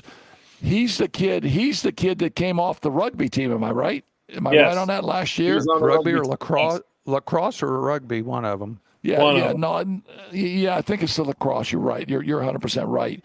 But so tight end U, the last few years, tight end U has been Notre Dame. And Mitchell Evans, they're great tight end. He's coming off some injury and played, but wasn't a focal point in that game. And I think from Notre Dame's standpoint, he's got to become a focal point to attack that middle of the field and give Riley Leonard, some yardage in the middle of the field. But I think when you look at Notre Dame's schedule and you run down their schedule, that again, as I said, was put together many years ago. Northern Illinois, dub. Purdue, Loss. it's going to be an emotional game. It's going to be an emotional game, obviously. It's interesting. They've renewed the Purdue game, Yeah, but not Michigan State or Michigan. And Purdue in the past has played Notre Dame pretty That's tough. usually a pretty good game. And have played them tough, but that's a dub. Miami of Ohio and the MAC, a dub. But now you come up to Louisville, and Louisville beat them. 2 years ago? Louisville beat them last year. The last time they beat them up here at the last time they were at Notre Dame too. Yeah, and then Boilermaker legend. Mm-hmm. Stanford, you got Stanford October 12th, Georgia Tech. Georgia Tech just beat Florida State. Yes. So Georgia Tech is better. You got Navy. You have Florida State. Florida State will be a pretty good. They are a good football team. They're a good football team. Georgia Tech just beat them. Virginia, Army, and Southern Cal. How about that Southern Cal LSU game? That was Talk fun. about That was that. a fun one. That was fun. That was in Vegas last night. And what did we say? That was the biggest crowd at Vegas that they've ever had. Yeah, about 64,000. 60-some. That was a fun one to Stadium's only watch. been open for like 2 years. And that was a late touchdown win for Southern Cal. So I thought that was a big win for them. Yeah, and here's the funny part about that 64th thou. 64th thou wouldn't even have put a dent at LSU, and it wouldn't have put a dent at Southern Cal Stadium. Yep. But just a great venue in Las Vegas. And our boy Coach Kelly, was a good interview last night after the game. He had a lot to, because he's 0-1 again for the third or fourth straight year. He's a pro. First straight year he's lost the opener. Yes. Terrible Yeah, accent, though. Well, he didn't have an accent last night. No, that's old news. Last night he was pretty blunt with his interview. Yeah, and he's a pro. He's getting $10 million for 10 years. Yeah. Oh, yeah. So he went into LSU and he established a modern college football program. LSU was behind the times in a lot of the things they did from the analytics, from the recruiting and things like that. He went in and modernized everything. And at the end of the day, and I don't care what they say about Brian Kelly. I don't care. He's the all-time winningest coach at Notre Dame. Right? He's proven he can coach. Yeah, he can coach. He can coach. And everybody's going to win. Everybody's going to lose some. He goes to LSU. He says, I have a better chance to win a national championship at LSU. Right on. I kind of believe that maybe he's got more money at LSU to bring players in, but he also got a $10 million 10-year contract, 100 million simoleons. Yes. Come on. Yeah. Come on, John. If they wanted to pay you 100 million simoleons, what would you do? Where do I sign? Yeah. Where do I sign? I mean, that sounds like the old LSU coach. Where do I sign? Ed Ogeron, they buy him out for 17 mil. He said, "Stop. You don't have to tell me another word. Give me a pen. Where do I sign, man? Come on. That's funny. So And that college antiquated football's program rolling. that Coach O won. He did win a national title, though. Yes, he did. He most certainly did. He most certainly did. And what's that tell you again? It's still all Joe about Burrow, players. It's about Chase getting players. He had a great quarterback. He had a great receiver. His team could defend. And it's still all about players. Getting Jimmys and Joes. That's exactly what it is. That's right. Hey, we need to take one more sponsorship run here and talk about Tony and Han Funeral Home, and then we need to do our Frick Road game of the week. We need to get our car going. Get a little bit of tease on NFL and yes, and then watch the rest of this BC Florida State game. It started. So Scott, why don't you take us out, do some commercials here, and then we'll be back in about a minute or so. All right, here we go. Facing the loss of a loved one can be overwhelming, filled with questions and stress. Han Funeral Homes in Mishawaka is here to provide compassionate support during these challenging times. With a deep commitment to the families they assist, Han Funeral Homes aims to deliver exceptional care and service. Their dedicated team of experienced funeral directors and staff is ready to guide and support you through every aspect of funeral planning. Located at 505 West 8th Street in downtown Mishawaka, Han Funeral Homes invites you to reach out at 574-255-1474 or visit their office for personalized assistance. Han Funeral Home, a family serving families. Hey, so we have this little interlude. Do you want to do the other ones live read? Because I took them out of order on my call sheet on here, and I don't know if you guys just want to play my monotone voice each time, or if you just want to actually. What are we on? Han Funeral Home? Well, I did Han just now.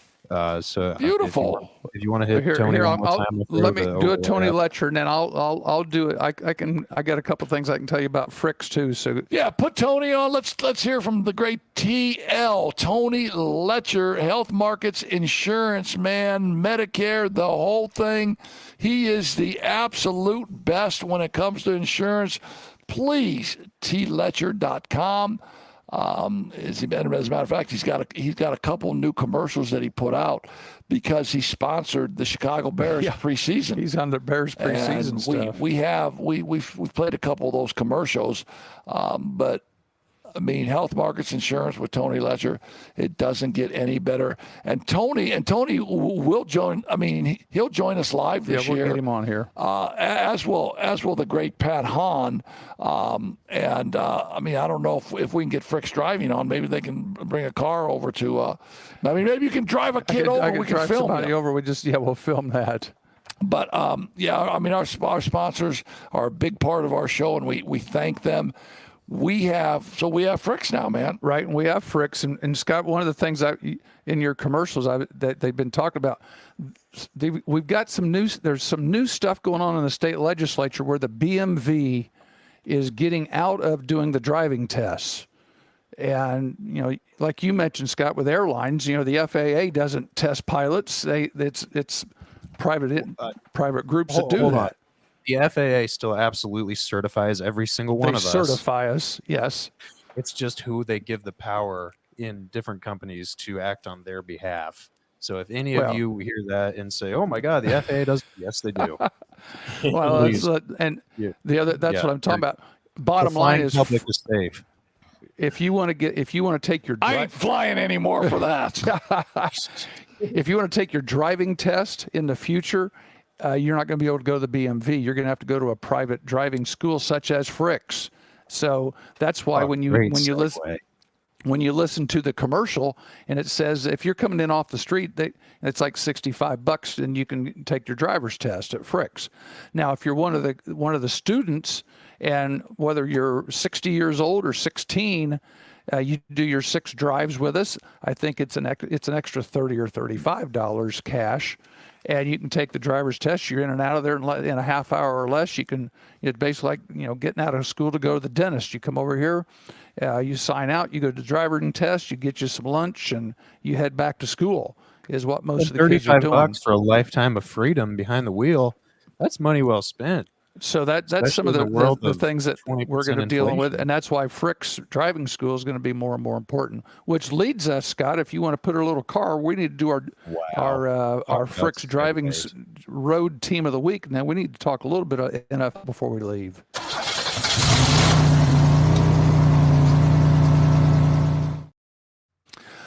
Our road team of the week this week just happens to be one of the local teams here. I don't think it's any secret. As I said, my choice before last night was going to be Miami going into Gainesville playing at the Swamp, but Notre Dame going into College Station in front of 100,000+ people.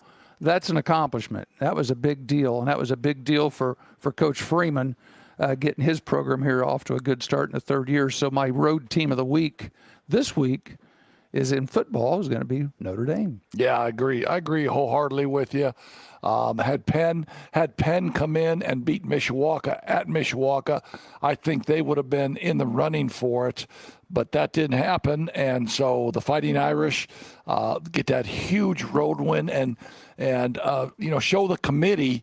And it's all about how the committee is going to view you, because it's now a 12-team format, right? And so we know Notre Dame won't get won't get in as a conference champion bid, but they'll be looking for those other 7 at-large bids. And if they can stay undefeated, then they've got a chance of being the 5 seed, which means they can host that first round. Yeah, and the fact that you and I can talk about this without looking at anything leads me to talk about how good Magic Mind is from the standpoint of reducing our stress, steady, calm energy. He's getting good at it. Focus and clarity, and the benefits build daily. So if you take Magic Mind for a week, the next week your mind will become a little more stronger.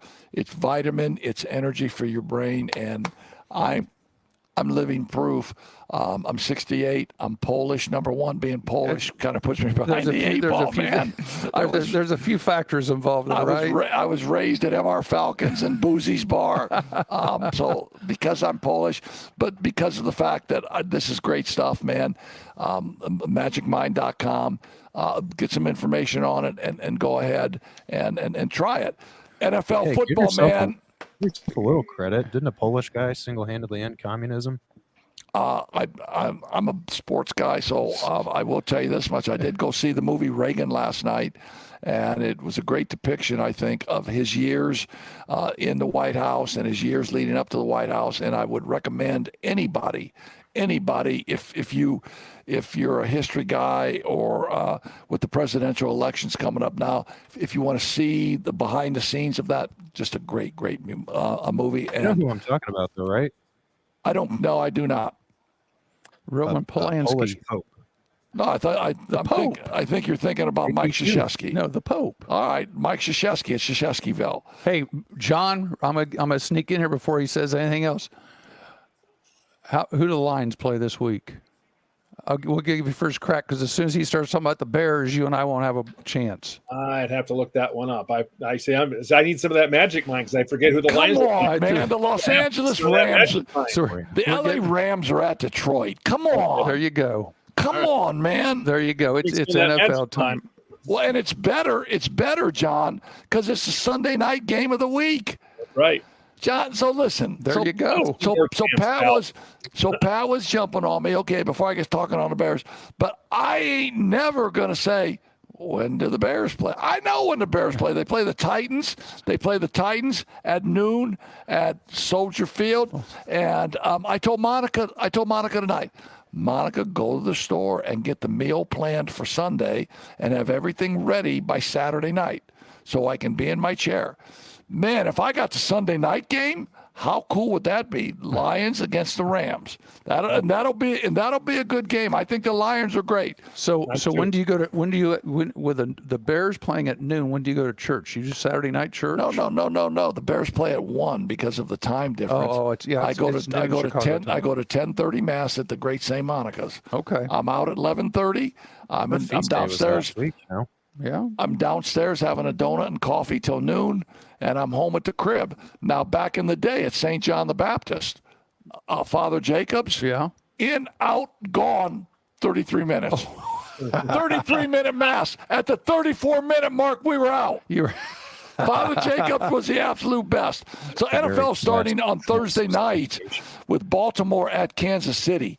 Man, I think that'll be a great game. John Harbaugh's Ravens, Lamar Jackson at Kansas City, man. I think that'll be a great game to watch Thursday night. The stinker of this is television. I've seen what DirecTV it just decided that they just chopped off all the ESPN shows. A lot of these games are going to be on Amazon Prime. They're going to be on Peacock and all these other stations that you're going to have to go buy your subscription. On Thursday night, the game's on NBC, man. NBC. I got him. You got me. Thank you, man. Now Friday night, Green Bay at Philadelphia. Mm-hmm. I mean, Friday night, Green Bay at Philadelphia. That's on Peacock. Yeah. And I mean, I'm going to be gone. I'll be at a high school game, so I'll have to just hear about that one. And so then Sunday we start with Pittsburgh against Atlanta. There's a little controversy in Pittsburgh. Who's going to be your quarterback, Russell Wilson or Justin Fields? Right. You know what I'm hoping for? I'm hoping it's Justin Fields, because if Justin Fields gets over 50% of the snaps as a starter during the season, the Bears get a fourth-round draft pick. If he doesn't, then the Bears get a sixth-round draft pick. So I think that'll be some news and some noise in Pittsburgh. You got Tennessee at Chicago. You got Arizona at Buffalo. Kyler Murray's back for he's healthy again. Right. You got New England at Cincinnati. Now, what's going on in Cincinnati? Will Joe Burrow stay? Will he opt out of his contract? There's been some noise about Joe Burrow in Cincinnati. He'll be there. He's just trying to get some money. I look more at the problems that New England has right now. They're a dumpster fire. Well, yeah, I mean, it's a rebuild. They're not even going to start Drake May. And Drake May, obviously a great college quarterback from North Carolina, not named the starter.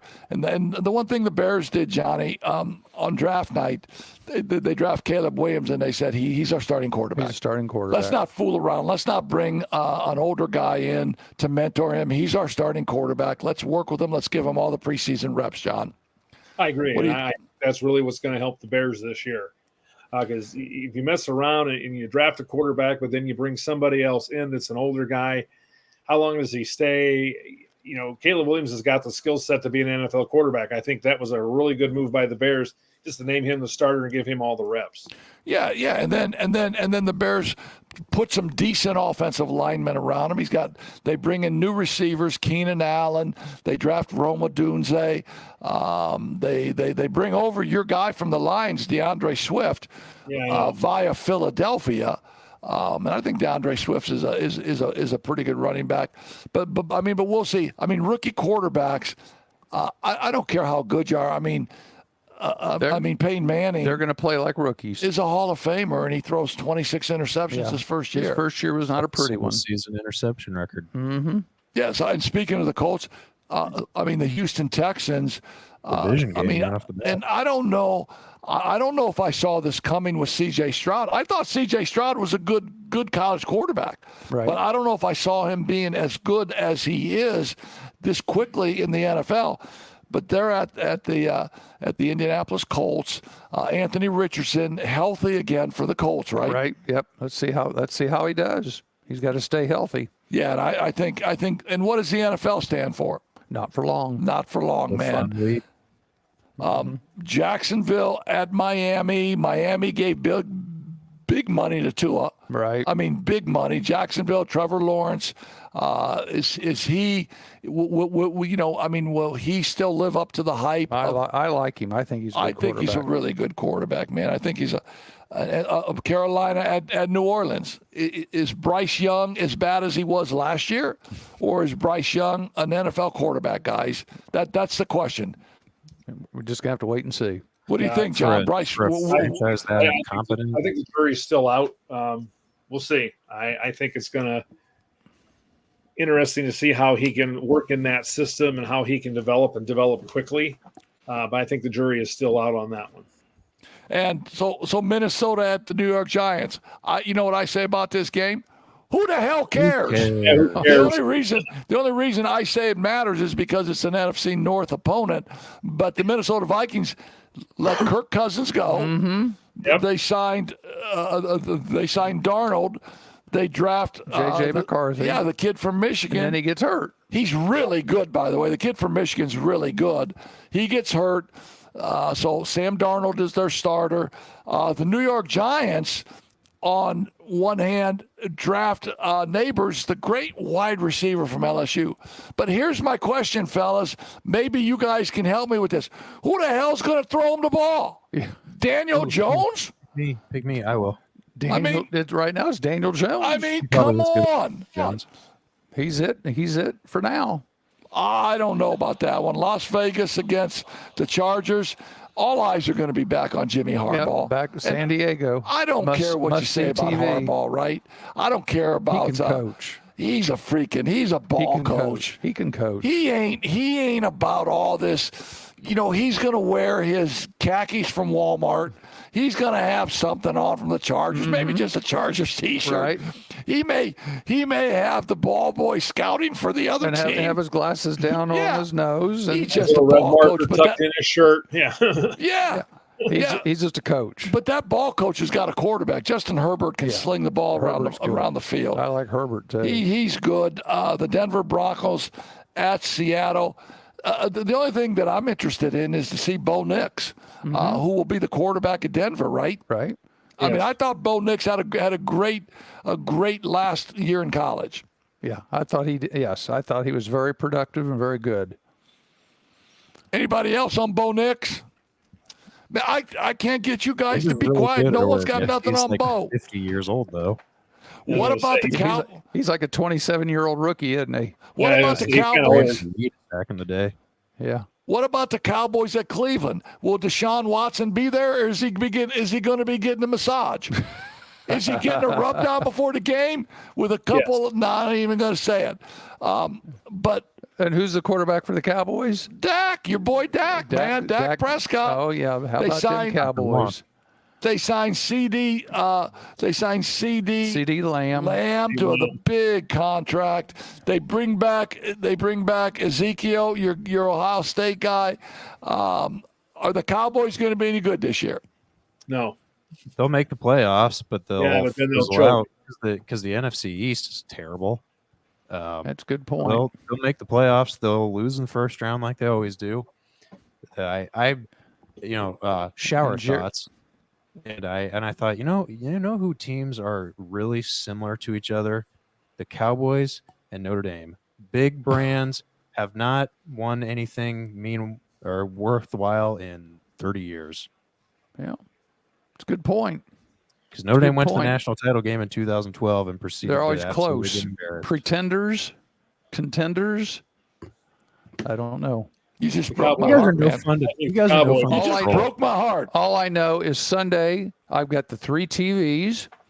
I'll have the red zone in the middle one, so I can watch 8 games. I'll have the Colts on one channel, and I'll have the Bears on the other.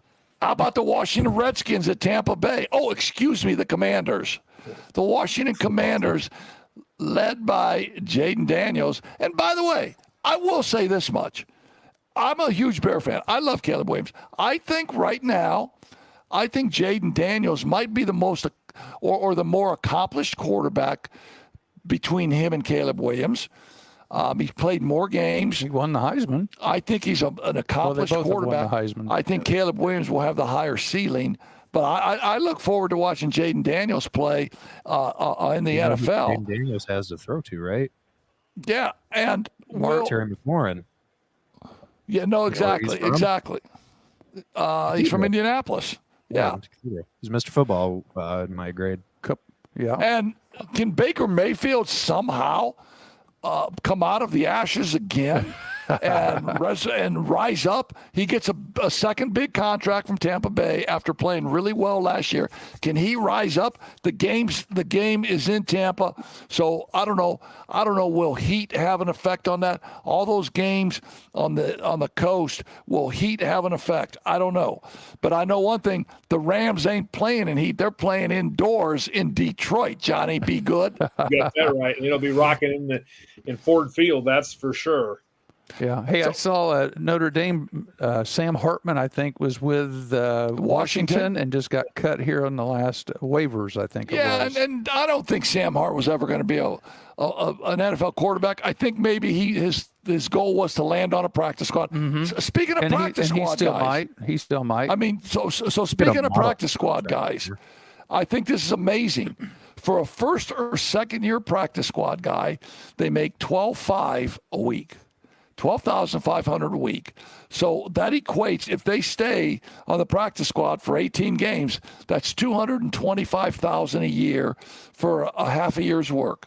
Not bad. Not bad. And I think I just saw other locals. I think Horvath just got cut by somebody too, and he was with 2 or 3 different teams, and here during training camp.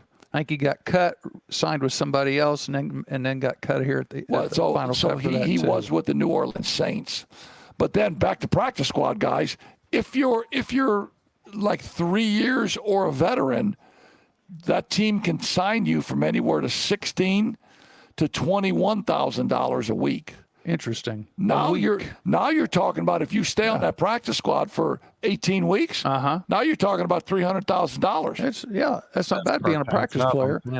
And that's what Garrick Dieter did that with the Chiefs. He was on the practice squad, and then like week 10, he gets called. He gets signed. They get injuries. Next thing you know, there he is on the kickoff cover team. Sure, and it's not like in the NFL like it was in the day with Mike Ditka and those guys where they're hitting every day. They don't ever hit in the NFL anymore. Not much. No, and they call it the thud. Yeah. They hit to a thud, and then the whistles blow. Well, if you're a practice squad guy, you ain't carrying a ball into William Refrigerator Perry anymore. They're playing tag on you. You may, if you're a blocker, you may go up there and thud into a linebacker, but that's about it. Yeah, but Steve McMichael and Richard Dent ain't hammering you in practice anymore. So pay me $300,000. I'll go. Yeah, I'll go in there, and then our last Monday night matchup a week from tonight.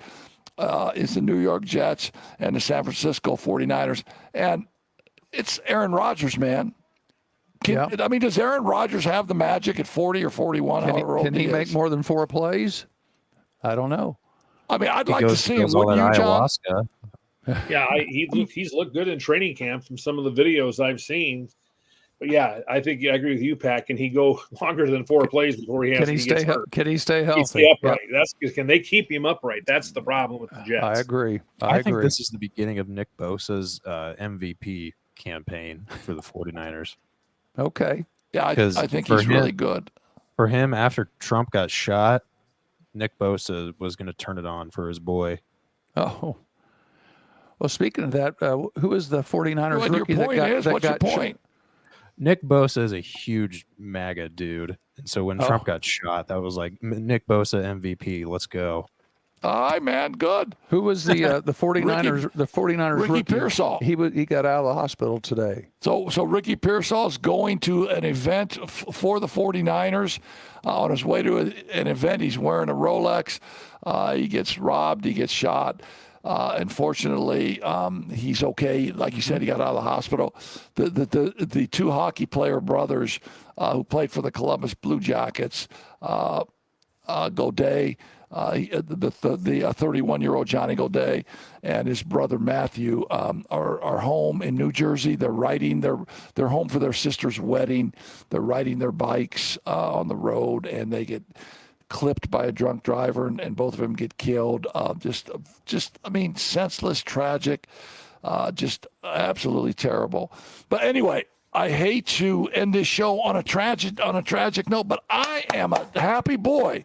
We got college ball. Boom. We do. We got NFL. Boom! He's ready to go. In October, we got NBA preseason. Boom! We got the World Series in September baseball. Yep, and one thing we didn't mention, if we had to just give it 30 seconds, WNBA has 2 more weeks. Who cares? And Just kidding. the Indiana Fever are now up to 6th, and I believe it said they've won 8 of their last 10 since the Olympic break. And they've got a rookie, what's her name, Caitlin Clark, that's doing pretty well. Caitlin Clark. Angel Reese for the Chicago Sky just broke the rebounding record for the NBA. Her first year. She probably broke the missed layup record too. But nonetheless, she has a record. These are rookies. Got fresh blood. Fresh blood. Making a difference. And people are coming to the games. Yeah. And I mean, people are coming to the games. So they had shooting efficiency, and it was like top left corner was Brittany Griner. She shoots like 65% within 5 feet of the rim. Then all the way over here was Angel Reese, that she shoots like 20% from inside 5 feet. And it's like, yeah, no duh, she has getting all these rebounds. Throw it up there and chase it. Throw it up there and chase it. I say, good job, Johnny. Thank you, Johnny. Be good. Thanks for coming on, man. John Overmeyer, the president, owner of Broadcast Sport Net. Got us going 2 years ago on this show. That's right. I mean, thanks for coming on, John. We certainly appreciate it. Scott, thanks for all your help in producing this show tonight. We thank Tony Letcher, Health Markets. We thank Han Funeral Home. We thank Frick's Driving. We thank the Black Sedan Band.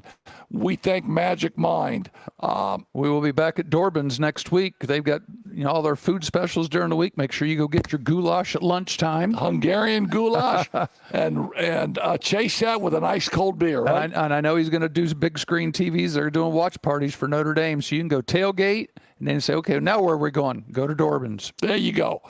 A good show tonight, buddy. We did well. Thanks for coming over to the house. We will see you all next week.